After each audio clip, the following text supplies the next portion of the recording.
I spent 2 tumultuous years of my life in Augusta, Georgia, an experience that continues to cast a long, haunting shadow over my thoughts every single day. The genesis of this relentless unease was an unfortunate incident that unfolded during the visit of my husband's family. We resided together, my husband, myself, and my mother-in-law, and the turning point occurred when his father and sisters descended upon us.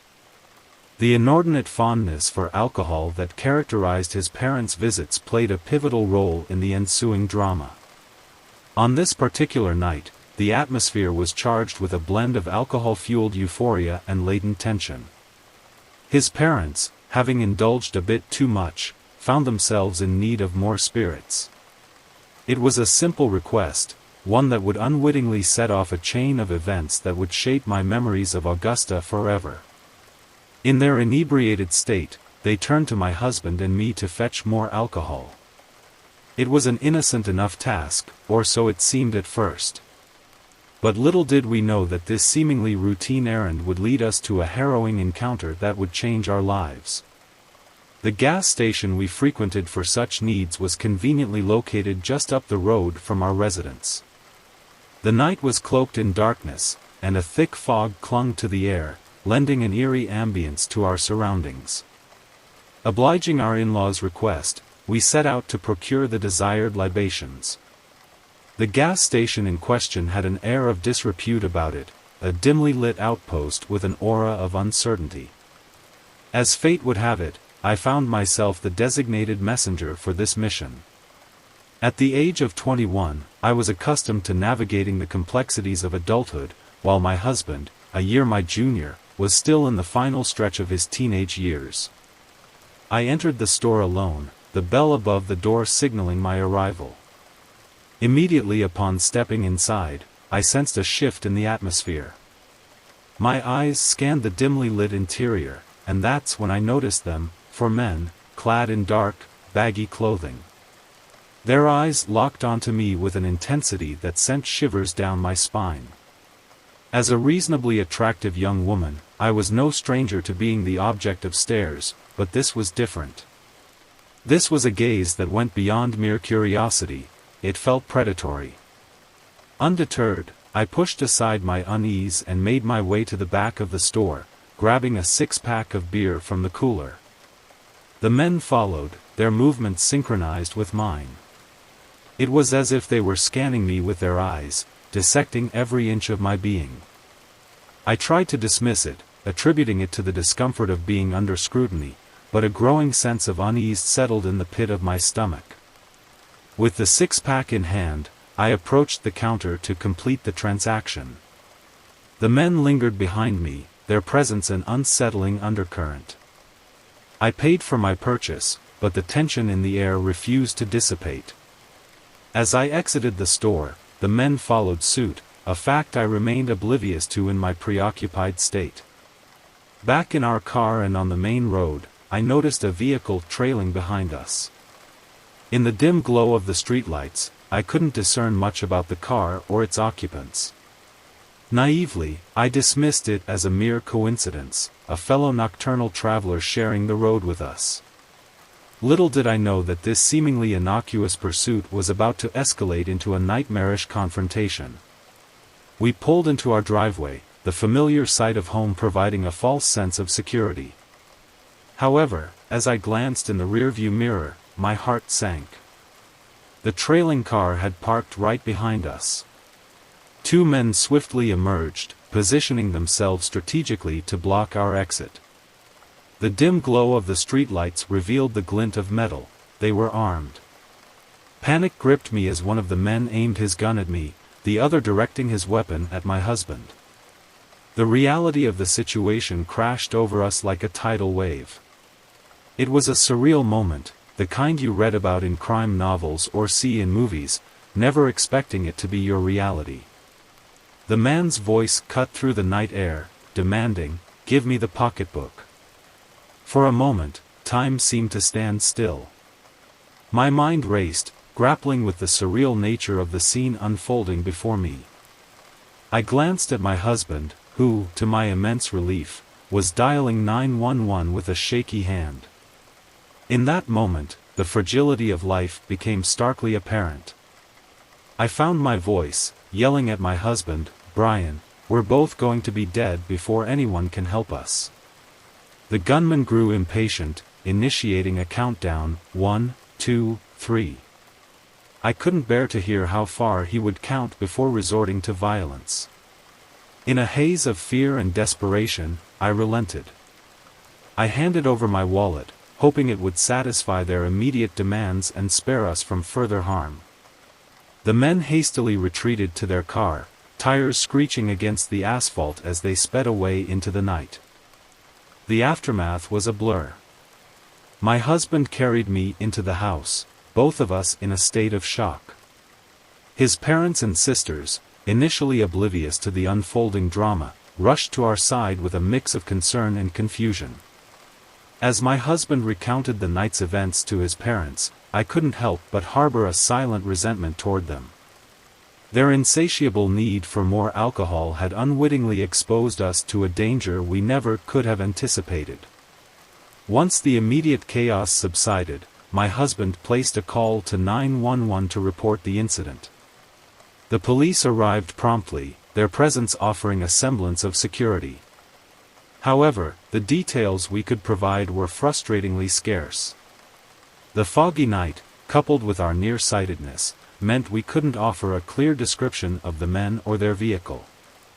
It was a frustrating realization, knowing that our impaired vision had further compromised our ability to identify the assailants. In the aftermath of the incident, the police filed a report and handed us a card, assuring us they would investigate the matter. Despite the trauma and the looming uncertainty, I clung to the hope that justice would be served. I suggested they check the gas station security cameras, hoping the footage might offer some clues about the identity of our assailants. Days turned into weeks, and weeks into months, yet we heard nothing. My attempts to follow up with the police yielded no results. The investigation, it seemed, had hit a dead end. The lack of closure gnawed at me, leaving a void filled with unanswered questions. What had become of those men? Were they ever apprehended? Did they go on to commit more crimes, or worse? The absence of answers fueled a lingering sense of vulnerability. The security I once took for granted was shattered that night, replaced by a heightened awareness of the unpredictable nature of life. The violation we experienced extended beyond the immediate threat of violence. It permeated our sense of safety and shattered the illusion of invulnerability that often accompanies the routines of daily life. The stolen wallet, containing not just monetary value but also a sense of security, was never recovered. I cancelled all my credit cards, a necessary yet symbolic gesture to regain a semblance of control over the chaos that had unfolded. Yet, the intangible wounds ran much deeper than the tangible losses. Time marched on, and the vividness of that traumatic night began to fade. My husband and I made the collective decision to leave Augusta, seeking solace and a fresh start in Tennessee. The physical distance offered a respite from the haunting memories, but the psychological scars persisted. 5 years have elapsed since that fateful night, and yet, the questions continue to echo in the recesses of my mind. What became of those men?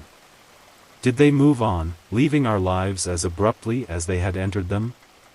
Or did they continue down a path of criminality, leaving a trail of victims in their wake?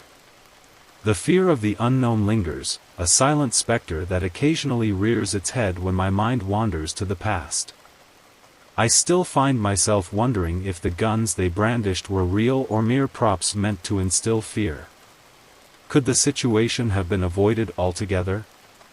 Was there a moment when we could have detected the looming danger and altered the course of that night? Life, as they say, goes on. My husband and I have built a life together, and the joy of raising our beautiful son eclipses the darkness of that traumatic episode. Our son, who will soon turn 2, is a testament to the resilience of life and the indomitable spirit that propels us forward.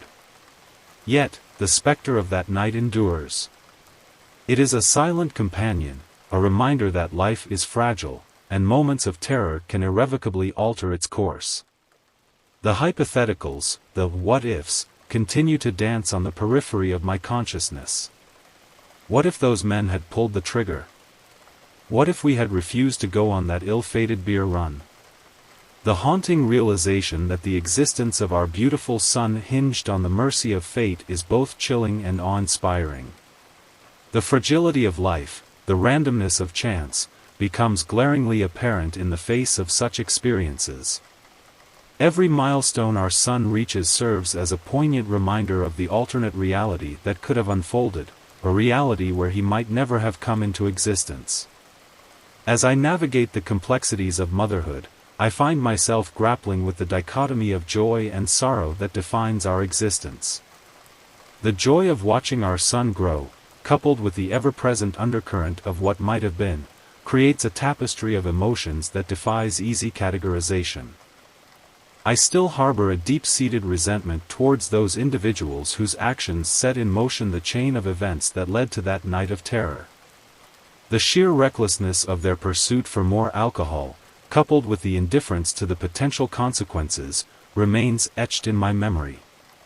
They were catalysts for an ordeal that transcended the boundaries of a mere inconvenience. They were unwitting architects of a traumatic chapter in our lives.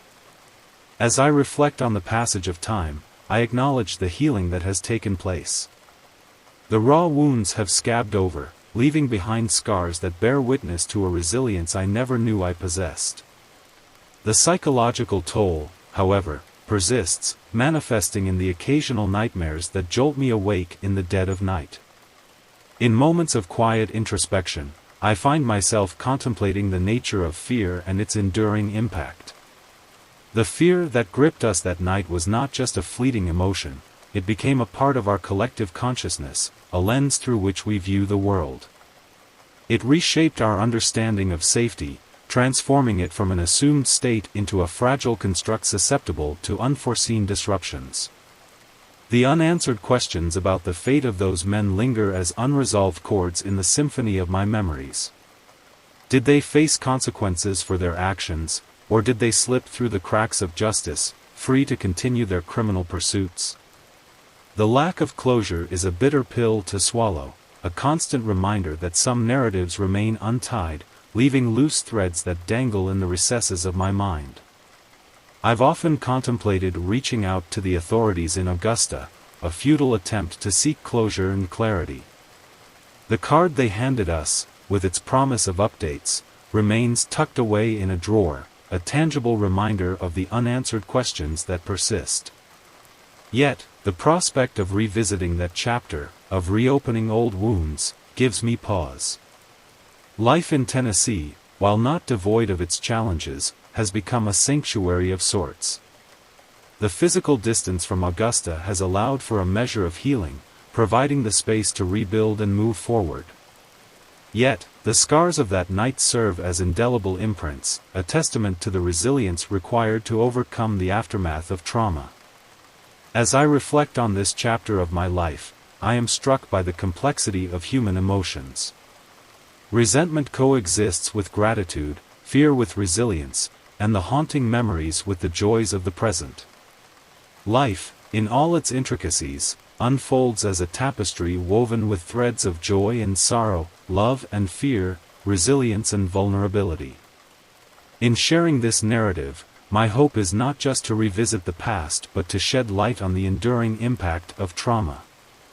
It is a reminder that our experiences, both harrowing and sublime, shape the contours of our lives. The journey from that night in Augusta to the present has been one of survival, adaptation, and, ultimately, growth. As I look toward the future, the specter of that traumatic night gradually loses its potency. It becomes a part of the mosaic of my life rather than an all-encompassing shadow. The echoes of that night, though softened by time, serve as a poignant reminder of the fragility of existence and the resilience required to navigate the complexities of the human experience.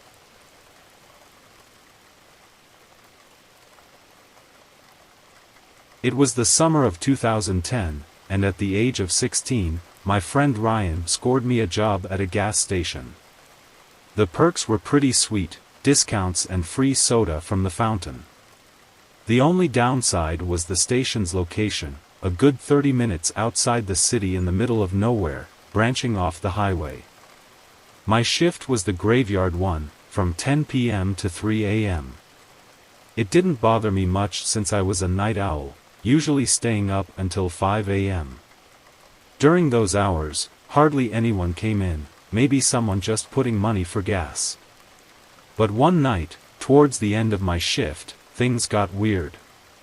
About 5 people came in during my shift, making it busier than usual. Bored and scrolling through Instagram at the cash register, I decided to take a bathroom break. My manager told me to lock the doors when I went, but feeling nonchalant, I skipped it. No one ever really came in, so I didn't see the point. After my bathroom break, as I returned to the register, I noticed a man had entered the store. I was annoyed with myself for not locking the door, but this guy was different. He stood on the other side, swaying like he was on a rocking ship, eyes fixed on a beer. He was talkative, wearing all black and covered in dirt, smelling like pee and roadkill. I called out to him, asking if he was going to buy something. No response. Creeped out, I walked down the aisle to him, tapped his back, and timidly told him to leave. That's when everything got strange. He stopped swaying, turned around, and looked at me. The fear hit me like a ton of bricks. His face was covered in dirt, with a gash across it from what looked like an axe hit. His milky white eyes seemed blind, staring into my soul. Suddenly, he pushed me, and as I fell, he pulled out a 10-inch knife, bloodied at the tip. Panic set in, but I managed to push myself back up and ran into the bathroom, locking the door. The man banged on the door, shouting to open up. Terrified, I remembered a small rectangular window above the toilet. I opened it, squeezed through head first, and fell, feeling a sharp pain in one hand. I ran down the street, glanced back, and saw him chasing me. After a while, he disappeared. Exhausted, I walked until sunrise, coming across a police cruiser at a rest stop. I shared my story with the officer, and we went back to the gas station, but the man was gone. I quit the job, and to this day, I fear he might show up at my new night job. I never want to see him again and just want to forget that night.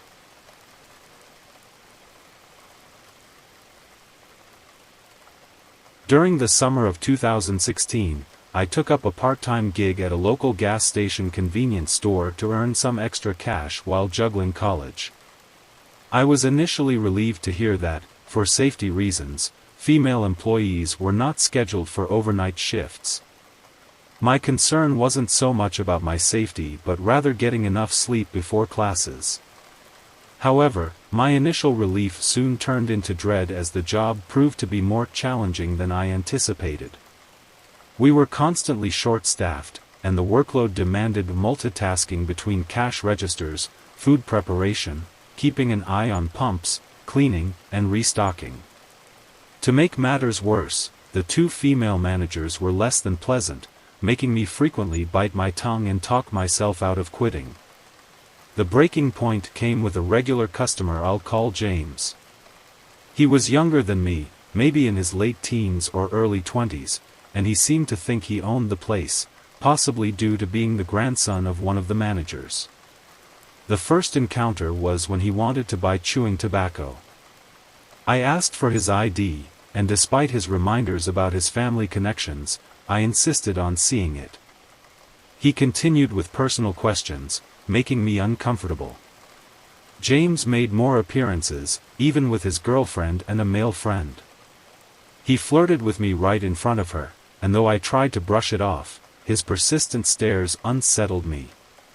Over time, I noticed a dark side to James as he made fun of coworkers and customers. I couldn't ignore him when he cruelly harassed a coworker, stepping in to take her place at the register and making it clear I disapproved. His harassment escalated into disturbing head games. James would take items without paying and loudly accuse me of forgetting to ring them up. Once, he even filled up his gas tank and drove off without paying, only to return later claiming he forgot. His actions suggested a deeper, darker motive, and avoiding him became nearly impossible.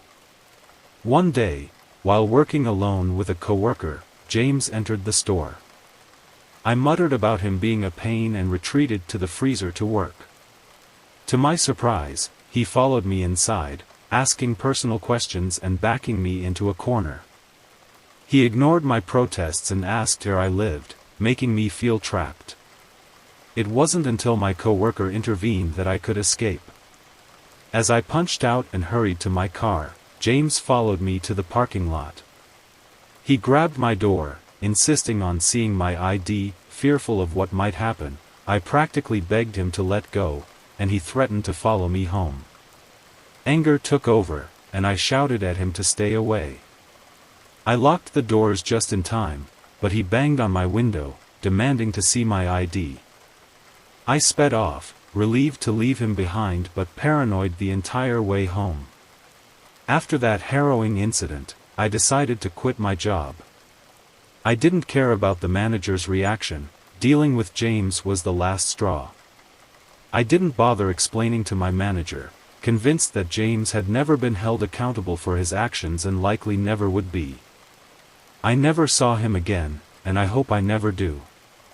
James was more than a jerk or a clown, he bordered on the psychotic.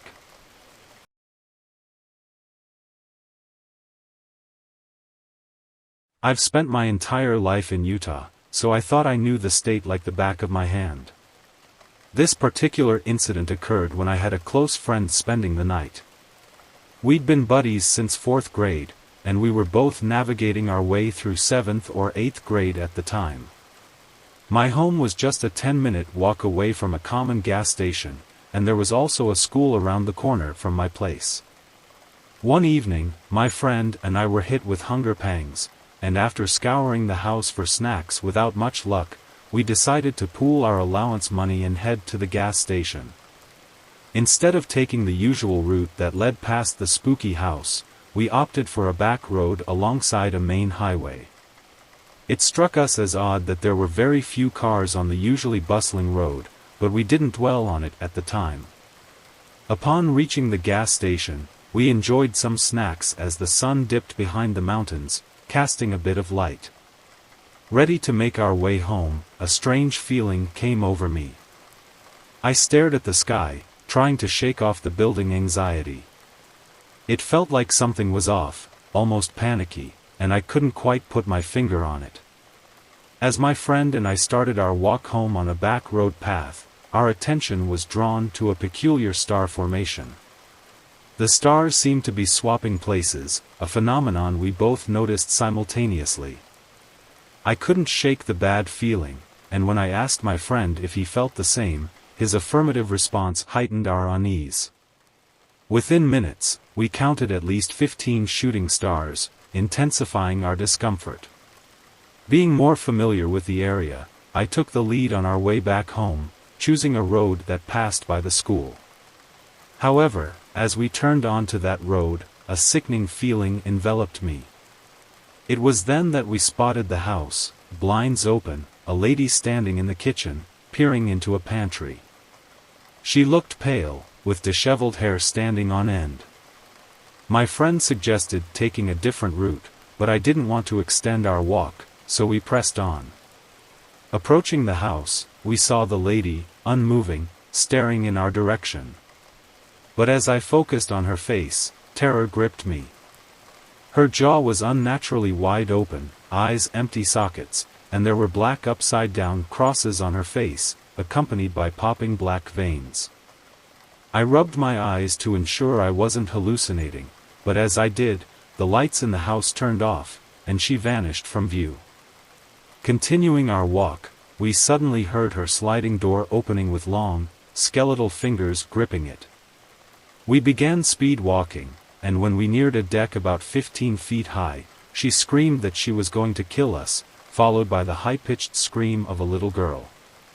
I turned around to witness her jumping off the deck, landing face first and then crawling rapidly toward us. Terrified, we ran for our lives, dropping our snacks. Glancing back, I saw 3 to 4 tall figures, around 9 feet tall, accompanying the crawling woman. We sprinted all the way home, around 4 to 5 blocks straight. Since that night, I've steered clear of that house, hoping it was just a shared illusion. To cap off this unsettling episode, I've included 3 stories from a previous episode titled Rest Stop Horror Stories. They fit well into this category, and considering the lack of views on the old episode, I didn't want these stories to go to waste. Enjoy the spine-chilling tales.